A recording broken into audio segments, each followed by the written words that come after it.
নমস্কার বন্ধুরা, ফিরে এসেছি নতুন একটা আধ্যাত্মিক ব্লগ নিয়ে। আজ আমরা চলেছি বীরভূমের রূপসপুর গ্রামের কাছাকাছি অবস্থিত জাগ্রত শ্মশান কালী মায়ের মন্দিরে। সঙ্গে আমাদের পুরোহিত বাবন ঠাকুর মশাই। শ্মশান কালী দশমহাবিদ্যার প্রথম বিদ্যা, কালী বা কালিকার একটি রূপ। শাস্ত্রমতে দেবী কালিকা ব্রহ্মময়ী, তিনি সাকার এবং নিরাকার উভয় রূপেই অবস্থান করেন। শাস্ত্রমতে মা কালিকার রূপ শতসহস্র, তাই কমলাকান্ত ভট্টাচার্য তার শ্যামা সঙ্গীতে বলেছেন, শ্যামা কখনো শ্বেত, কখনো পীত, কখনো নীল লোহিত হে।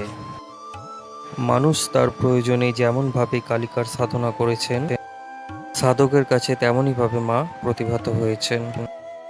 কালী সব রূপে শ্মশানবাসিনী, তবে গৃহস্থের বাড়িতে তার আরাধনা মূলত দক্ষিণাকালী বা রক্ষাকালী রূপেই হয়ে থাকে।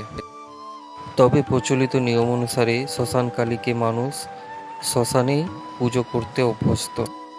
এমনই এক শ্মশান কালী মায়ের কাছে আমরা এসেছি পুজো দেওয়ার জন্য। মূলত কার্তিক মাসে মায়ের মূর্তি পূজা এখানে হয়ে থাকে এবং সারা বছর এভাবেই বেদি পুজো হয়ে থাকে। মা শ্মশানবাসিনী, তাই একা থাকতেই ভালোবাসেন। যারা মানত করে থাকেন তারা এখানে এসে মায়ের পুজো দিয়ে থাকেন। চলুন এবার মায়ের সম্বন্ধে ঠাকুরমশাইয়ের কাছে আরও তথ্য জেনে নেওয়া যাক। এটা হচ্ছে কালী মন্দির। হ্যাঁ, এটা শ্মশানে কালী। হ্যাঁ, যাই হোক, এখানে পুজো করতে আসি, খুব জাগ্রত বটে।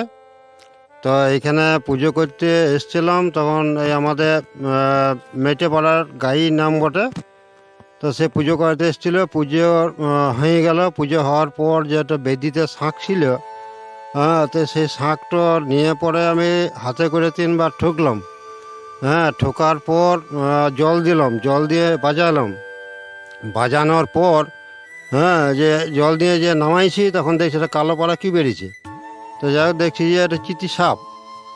হ্যাঁ, তার নামায় পরে যে রাখলাম, তো গোটা শাঁখটাতে এক পাক ঘুরে পড়ে, হ্যাঁ, আবার সে ভেতরে ঢুকে দিল। সেটা শাঁখটা নিয়ে পড়ে আবার, হ্যাঁ, আমি বেদিতে রেখে পড়ে একটা ফুল দিয়ে দিলাম। তো যে আমার সামনে ছিল, হ্যাঁ, গাই মেটে দেয়, তো ও খুবই কান্নাকাটি করলো। আমার গ্রামে সব যে পরে অনেক লোককে বলেছিল। হ্যাঁ, ভিডিওটি ভালো লাগলে অবশ্যই চ্যানেলটি সাবস্ক্রাইব করবেন। কখন পুজো পুজো পুজো হয়? এটা পুজো হয় এই কার্তিক মাসে। হ্যাঁ, এই কালী পুজোর সময়।